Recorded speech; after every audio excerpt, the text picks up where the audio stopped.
കൂട്ടുകാരെ, പുതിയൊരു വീഡിയോയിലേക്ക് എല്ലാവർക്കും സ്വാഗതം. സച്ചിയുടെയും രേവതിയുടെയും പ്രണയ നിമിഷങ്ങളൊന്നും ഇഷ്ടപ്പെടാതെ അവരെ രണ്ടുപേരെയും പിരിക്കാൻ എന്താണ് ഒരു വഴിയെന്ന് തല പുകഞ്ഞ് ആലോചിക്കുകയാണ് ചന്ദ്രമതി. ഒടുവിൽ രേവതിയെ ഇവിടെ നിന്ന് കുറച്ച് ദിവസം മാറ്റി നിർത്തണമെന്ന് തീരുമാനിച്ച് അവര് രാത്രിക്ക് രാത്രി ലക്ഷ്മി അമ്മയെ ഫോണിൽ വിളിക്കുന്നുണ്ട്. സമയവും കാലവും ഒന്നും നോക്കാതെ അവര് രാത്രി 1 മണിക്കൊക്കെ ആയിരിക്കട്ടോ ലക്ഷ്മി അമ്മക്ക് വിളിക്കുന്നത്. ചന്ദ്രമ്മയാണല്ലോ വിളിക്കുന്നത്. അവരെന്താ ഈ സമയത്ത് വിളിക്കുന്നത്? അവിടെ എന്തെങ്കിലും പ്രശ്നം ഉണ്ടായിക്കാണോ എന്നൊക്കെ ഇങ്ങനെ ചിന്തിച്ചായിരിക്കും അവര് ഫോൺ എടുക്കുന്നത്. ചന്ദ്രാമ ഈ സമയത്ത് എന്നൊക്കെ ചോദിക്കുമ്പോ, ചന്ദ്രാമയോ ഞാൻ നിന്നോട് അങ്ങനെ വിളിക്കരുതെന്ന് പറഞ്ഞിട്ടില്ലേ എന്നൊക്കെ ചോദിക്കുമ്പോ, അങ്ങനെ വിളിച്ചാൽ ഇപ്പൊ എന്താണെന്ന് ചോദിക്കുകയാണ് ദേവിക. ദേവികയോട് മിണ്ടാതിരിക്കാൻ പറഞ്ഞുകൊണ്ട്, അതൊക്കെ പോട്ടെ, എന്താ ഈ നേരത്തെ വിളിച്ചതെന്നൊക്കെ ചോദിക്കുമ്പോ, നിങ്ങൾക്ക് വിളിക്കാൻ നേരവും കാലവും ഒക്കെ നോക്കിയിട്ട് വേണോ, അതോ ഇനി അപ്പോയിന്റ്മെന്റ് എടുത്തിട്ട് വേണോ എന്ന് ചോദിച്ച് ദേഷ്യപ്പെടുന്നുണ്ട് ചന്ദ്രമതി. അതുകൊണ്ടല്ല, കാര്യം അറിയാത്തത് കൊണ്ട് ചോദിച്ചതാണെന്നൊക്കെ പറയുമ്പോ, ഒരു പെണ്ണിനെ കെട്ടിച്ചു വിട്ടാൽ അതോടെ നിങ്ങളുടെ ജോലി തീർന്നെന്ന് നിങ്ങൾ കരുതിയോ? രേവതി നിങ്ങളുടെ മകൾ തന്നെയല്ലേ? അവളുടെ കല്യാണം കഴിഞ്ഞിട്ട് 6 മാസം കഴിഞ്ഞു. അതെങ്കിലും നിങ്ങൾക്ക് ഓർമ്മയുണ്ടോ?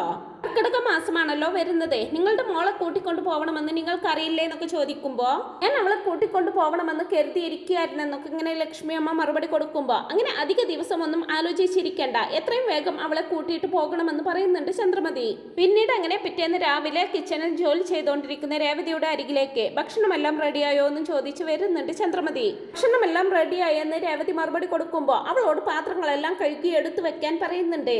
പ്രതി കുറച്ചധികം ഇഡ്ഡലി മാവ് അരച്ചു വെക്കാൻ രേവതിയോട് ആവശ്യപ്പെടുമ്പോ, 2 ദിവസത്തിനുള്ളത് ഫ്രിഡ്ജിൽ ഇരിപ്പുണ്ട്, അത് പോരെന്ന് ചോദിക്കുന്നുണ്ട്. 2 ദിവസം കഴിഞ്ഞാൽ ഞങ്ങൾ പട്ടിണി കിടക്കണം. നിന്നോട് പറഞ്ഞതങ്ങ് കേട്ടാൽ മതി. ഒരു 2 ആഴ്ചക്കുള്ള മാവ് അരച്ചു വെച്ചേക്ക്. അധികം അരച്ചു വെച്ചാൽ പൊളിച്ചു പോകുമെന്നൊക്കെ രേവതി പറയുമ്പോ, ഫ്രിഡ്ജിൽ വെച്ചാൽ ഒന്നും ആവില്ല, നീ പറഞ്ഞതങ്ങ് കേട്ടാൽ മതി, വേഗം അരച്ചു വെക്കെന്ന് രേവതിയോട് ആവശ്യപ്പെടുകയാണ് കേട്ടോ അവര്. ആണെങ്കിൽ ഇത്രയധികം എന്തിനാണെന്ന് മനസ്സിലാകാതെ നമ്മൾ എങ്ങോട്ടെങ്കിലും യാത്ര പോകുന്നുണ്ടോ അമ്മയെന്ന് ചോദിക്കുന്നുണ്ട്.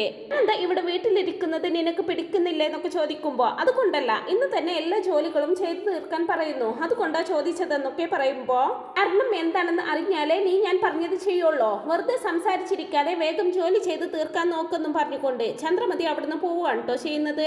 ഇനി അമ്മ പറഞ്ഞേൽപ്പിച്ച ജോലികളെല്ലാം ഒരു മടിയും കൂടാതെ പെട്ടെന്ന് തന്നെ ചെയ്തു തീർക്കുകയാണ് കേട്ടോ രേവതി ചെയ്യുന്നത്. ശേഷം ഹാളിൽ ഇരിക്കുന്ന ചന്ദ്രമതിക്കും രവീന്ദ്രനും കോഫി കൊണ്ടുവന്ന് കൊടുക്കുന്ന സമയത്തായിരിക്കും ലക്ഷ്മി അമ്മയും ദേവികയും കൂടി അങ്ങോട്ട് വരുന്നത്. അമ്മയെ കാണുന്നതും വളരെയധികം സന്തോഷമാകുന്നുണ്ട് രേവതിക്ക്. രേവതിയെ കൂട്ടിക്കൊണ്ടു പോകാനാണ് അവരുടെ വരവെന്ന് അറിയാവുന്നത് കൊണ്ട് തന്നെ ചന്ദ്രമതി അവരോട് ദേഷ്യമൊന്നും കാണിക്കുന്നില്ല, അവരെ സ്വീകരിച്ച് ഇരുത്തുന്നുണ്ട്. സമയം ശ്രീ അവിടേക്ക് വന്ന് ദേവികയോട് വിശേഷങ്ങളൊക്കെ ചോദിക്കുന്നത് ചന്ദ്രമതിക്ക് ഒട്ടും ഇഷ്ടപ്പെടുന്നില്ല കേട്ടോ. റെസ്റ്റോറന്റിൽ പോവാൻ ഇറങ്ങിയതല്ലേ, ഇപ്പൊ തന്നെ സമയം ഒരുപാട് വൈകിയെന്നും പറഞ്ഞുകൊണ്ട് അവരെ ശ്രീയെ വേഗത്തിൽ അവിടുന്ന് പറഞ്ഞു വിടുകയാണ് ചെയ്യുന്നത്. അന്ന് രവീന്ദ്രനോടായിട്ട് ഞങ്ങൾ ആടി മാസത്തിന് രേവതിയെ കൂട്ടിക്കൊണ്ടു പോവാൻ വന്നതാണെന്നൊക്കെ പറയുമ്പോ, ഇപ്പൊ അതൊക്കെ കാലമൊക്കെ ഇപ്പൊ ഒരുപാട് മാറിയില്ലേ എന്നൊക്കെ രവീന്ദ്രൻ പറയുന്നുണ്ടെങ്കിലും, കാലം മാറിയെങ്കിലും സമ്പ്രദായം ഇപ്പോഴും അതുപോലെ തന്നെ നിലനിൽക്കുന്നില്ലേ, അതുകൊണ്ട് ഞങ്ങൾ അവളെ കൂട്ടിയിട്ട് പോകട്ടെ എന്ന് രവീന്ദ്രനോട് അനുവാദം ചോദിക്കുന്നുണ്ട്. ഇക്കാര്യം മറന്നുപോയിരുന്നു, ചന്ദ്രാമയാണ് രാത്രി വിളിച്ച് ഇക്കാര്യം ഞങ്ങളെ ഓർമ്മപ്പെടുത്തിയതെന്നൊക്കെ പറയുമ്പോ രേവതിയും അച്ഛനും ഒരുപോലെ നോക്കുകയാണ് കേട്ടോ ചന്ദ്രമതിയെ.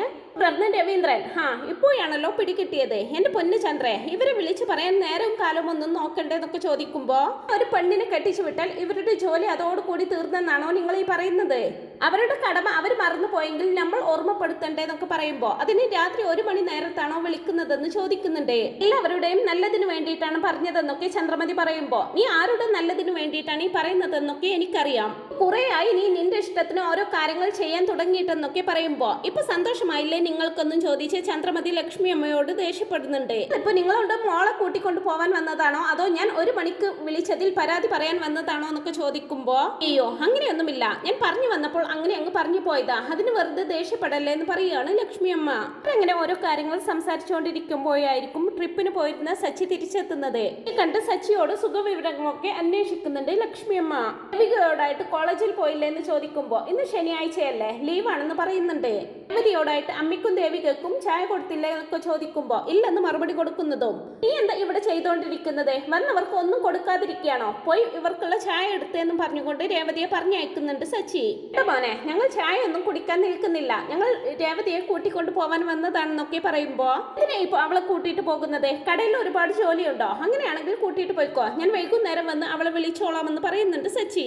മോനെ, ഈ ഈ മാസം മുഴുവനും അവൾ ഞങ്ങളുടെ കൂടെയാണ് നിൽക്കേണ്ടതെന്നൊക്കെ പറയുമ്പോ ഒരു മാസം അവിടെ നിൽക്കാനോ അതൊന്നും പറ്റില്ല, ഞങ്ങൾ തമ്മിൽ അതിന് വഴക്കൊന്നുമില്ലല്ലോ എന്നൊക്കെ ഇങ്ങനെ സച്ചി പറയുമ്പോ അല്ല മോനെ, അവളെ ആടി മാസത്തേക്ക് കൂട്ടിക്കൊണ്ടു പോവാൻ വന്നതാണെന്ന് രവീന്ദ്രൻ പറഞ്ഞു കൊടുക്കുന്നുണ്ട് സച്ചിക്ക്. ആടി മാസമോ, അതെന്താണ് എനിക്ക് മനസ്സിലായില്ല എന്നൊക്കെ പറയുമ്പോ അങ്ങനെ ഒരു സമ്പ്രദായം ഉണ്ട് മോനെ, പുതുതായിട്ട് കല്യാണം കഴിഞ്ഞവർ ഈ മാസം മുഴുവനും പിരിഞ്ഞിരിക്കണമെന്നാണ് പണ്ടുള്ളവർ പറയാറുള്ളതെന്നൊക്കെ പറയുമ്പോ ആരുണ്ടാക്കുന്നതാണെന്ന് സച്ചി ചോദിക്കുന്നതും പണ്ടുള്ളവർ ഉണ്ടാക്കുന്ന ഓരോ സമ്പ്രദായമാണെന്ന് പറയുന്നുണ്ട് രവീന്ദ്രൻ. ഇപ്പൊ എനിക്ക് പിടികിട്ടി, ഞാൻ സിനിമയിലൊക്കെ കണ്ടിട്ടുണ്ട്, ആടി മാസത്തിൽ ഭാര്യയെ കൂട്ടിയിട്ട് പോകും, എന്നിട്ട് പിന്നെ ഭർത്താവിന് അവളെ ഒരുപാട് മിസ് ചെയ്യുകയും അവളെ കാണാൻ കൊതിക്കുകയും ചെയ്യും, പിന്നെ രാത്രി ആരും കാണാതെ അവളുടെ വീട്ടിലേക്ക് ചെല്ലും. ഇതെല്ലാം ഞാൻ സിനിമയിൽ കണ്ടിട്ടുണ്ടെന്നൊക്കെ സച്ചി പറയുന്നത് കേൾക്കുമ്പോ ചന്ദ്രമതി ഒഴികെയുള്ള ബാക്കി എല്ലാവരും ചിരിക്കുകയാണോ ചെയ്യുന്നത്.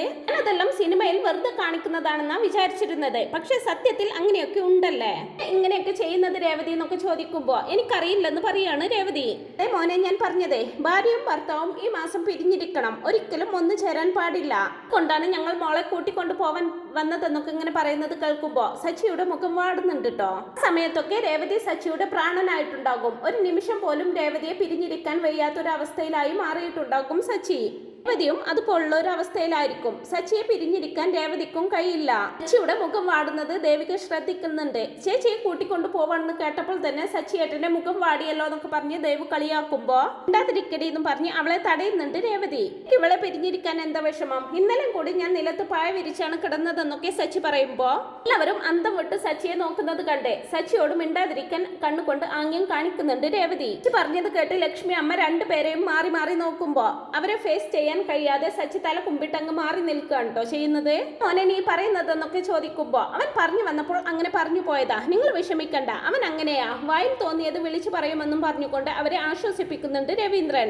സച്ചി അവിടെ പിടിച്ചിരുത്തി ഈ മാസത്തിന്റെ ഓരോ പ്രത്യേകതകളൊക്കെ ഇങ്ങനെ രവീന്ദ്രൻ പറഞ്ഞു കൊടുക്കുമ്പോ എനിക്കറിയാൻ മേലഞ്ഞിട്ട് ചോദിക്കുക, ഈ മാസത്തിൽ ഞങ്ങൾ രണ്ടുപേരും ഒരുമിച്ചിരുന്നാൽ എന്താ കുഴപ്പമെന്ന് ചോദിക്കുന്നുണ്ട്. ഈ മാസത്തിൽ ഒരുമിച്ച് താമസിച്ചേ ഭാര്യ ഗർഭിണിയായാൽ അത് പിറക്കുന്ന കുഞ്ഞിന് നല്ലതല്ലെന്നൊക്കെ ഇങ്ങനെ രവീന്ദ്രൻ പറഞ്ഞു കൊടുക്കുമ്പോ അങ്ങനെയാണോ, ഇതെന്നാൽ അച്ഛന് 2 ദിവസം മുമ്പ് പറഞ്ഞു തന്നൂടായിരുന്നോ എന്ന് ചോദിക്കുന്നുണ്ട്.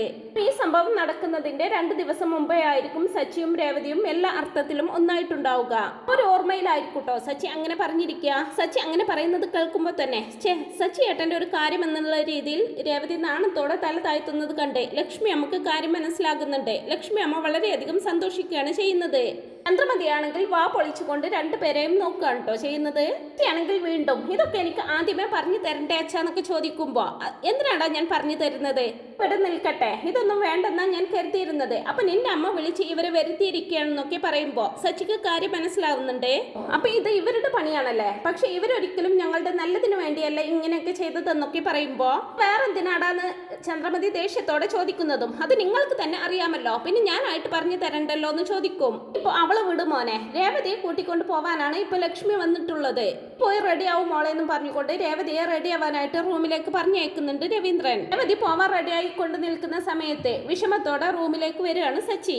സച്ചിയെ കണ്ട് രേവതി അവനോടായിട്ട് ഇങ്ങനെ ഓരോ കാര്യങ്ങൾ പറഞ്ഞേൽപ്പിക്കുന്നുണ്ട്. പുറത്ത് നിന്ന് ഭക്ഷണം കഴിക്കരുത്, ശരീരമൊക്കെ നല്ലോണം നോക്കണം, രാത്രി നേരത്തെ വീട്ടിലെത്തണമെന്നൊക്കെ പറഞ്ഞ് ഒരുപാട് ഉപദേശങ്ങൾ കൊടുക്കുമ്പോ ഒക്കെ എനിക്ക് അറിഞ്ഞൂടെ രേവതി, നീ ഇപ്പൊ പോയിട്ട് വാന്നും പറഞ്ഞുകൊണ്ട് സച്ചി അവളെ പറഞ്ഞയക്കുമ്പോഴായിരിക്കും ലക്ഷ്മി അമ്മ അവളെ വിളിക്കാനായിട്ട് റൂമിലേക്ക് വരുന്നത്. നടക്ക്, ഞാൻ കാറിൽ കൊണ്ടുപോയി വിട്ടു തരാമെന്നൊക്കെ പറയുമ്പോ വേണ്ട മോനെ, ഞങ്ങൾ ഒരു ഓട്ടോ പിടിച്ചാണ് വന്നത്, ഞങ്ങൾ അതിൽ തന്നെ പോയിക്കോളാമെന്ന് പറയുന്നുണ്ട് ലക്ഷ്മി അമ്മ. അത് അവരെങ്ങനെ ഇറങ്ങാൻ തുടങ്ങുന്ന സമയത്ത് രേവതിയോടായിട്ട് പ്രാർത്ഥിച്ചിട്ട് ഇറങ്ങാൻ പറയുന്നുണ്ട് രവീന്ദ്രൻ. ഇറങ്ങാൻ തുടങ്ങുമ്പോൾ ലക്ഷ്മി അമ്മ രേവതിയോടായിട്ട് ശ്രുതിയോട് യാത്ര പറയാൻ പറയുമ്പോ അവളോട് എന്തിനാ പറയുന്നത്, അവളെ ഒന്നും ശല്യപ്പെടുത്തണ്ട, നിങ്ങൾ പോയിക്കോ, ഞാൻ പറഞ്ഞോളാം അവളോടെന്നൊക്കെ ഇങ്ങനെ ചന്ദ്രമതി പറയുമ്പോ വീട്ടിലുള്ള എല്ലാവരോടും പറയുന്നതാണ് നല്ലത്, മോള് ശ്രുതിയോട് പറഞ്ഞേക്കുന്ന രേവതിയോടായിട്ട് പറയാണ് രവീന്ദ്രൻ. ശ്രുതിയും വാതിലടച്ച് റൂമിലിരിക്കുകയായിരിക്കും. രേവതി മുട്ടി വിളിക്കുന്ന സമയത്ത് എന്താ ഞങ്ങൾക്ക് കൊണ്ടുപോകാനുള്ള ടിഫിൻ റെഡിയായോ എന്ന് ചോദിച്ചു വരികയായിരിക്കും ശ്രുതി. കേൾക്കുന്ന സച്ചിയാണെങ്കിൽ ഇത് അവളോട് ചോദിക്കാൻ അവൾ എന്താ ഹോട്ടൽ സപ്ലയർ ആണോ, അവരോട് ടിഫിൻ റെഡിയായോ എന്ന് കിച്ചണിൽ പോയി നോക്കാൻ പറ അച്ഛാന്ന് പറയുന്നുണ്ട് സച്ചി. എന്റെ വീട്ടിലേക്ക് പോവാണേ, അത് പറയാൻ വേണ്ടി വിളിച്ചതാണെന്നൊക്കെ പറയുമ്പോ ശരി പോയിട്ട് വാന്ന് പറയുന്നുണ്ട് ശ്രുതി. ഇങ്ങനെ ലക്ഷ്മി അമ്മയുടെ കൂടെ പോകുന്ന രേവതിയുടെ പിന്നാലെ വിഷമത്തോടെ ചെല്ലുന്നുണ്ട് സച്ചി. ചോട്ടിലെത്തി ആ തൂണിൽ ചാരിക്കൊണ്ട് രേവതി പോകുന്നത് തന്നെ ഇങ്ങനെ നോക്കിക്കൊണ്ട് നിൽക്കുകയാണ് സച്ചി. രേവതിയാണെങ്കിലും തിരിഞ്ഞ് സച്ചിയെ തന്നെ ഇങ്ങനെ നോക്കിക്കൊണ്ടായിരിക്കും പോകുന്നത്. രണ്ടു പേർക്കും പിരിയാൻ തീരെ ഇഷ്ടമില്ലാതെ ആയിരിക്കും കേട്ടോ ഈ ഒരു യാത്ര പറച്ചില്. ഒടുവിൽ ഓട്ടോയുടെ അടുത്തെത്തുന്നതും പൊയ്ക്കോട്ടെ എന്നുള്ള രീതിയിൽ രേവതി തല ചലിപ്പിക്കുമ്പോൾ പുഞ്ചിരിയോടെ അവൾക്ക് പോവാൻ സമ്മതം കൊടുക്കുന്നുണ്ട് സച്ചി. രേവതി ഓട്ടോയിൽ കയറി പോകുന്നതും ആ ഓട്ടോ കൺമുന്നിൽ നിന്ന് മറയുവോളം നോക്കി നിൽക്കുന്നുണ്ട്. രേവതി പോയതിന്റെ നിരാശയിലും വിഷമത്തിലും ഇങ്ങനെ നിൽക്കായിരിക്കും സച്ചി.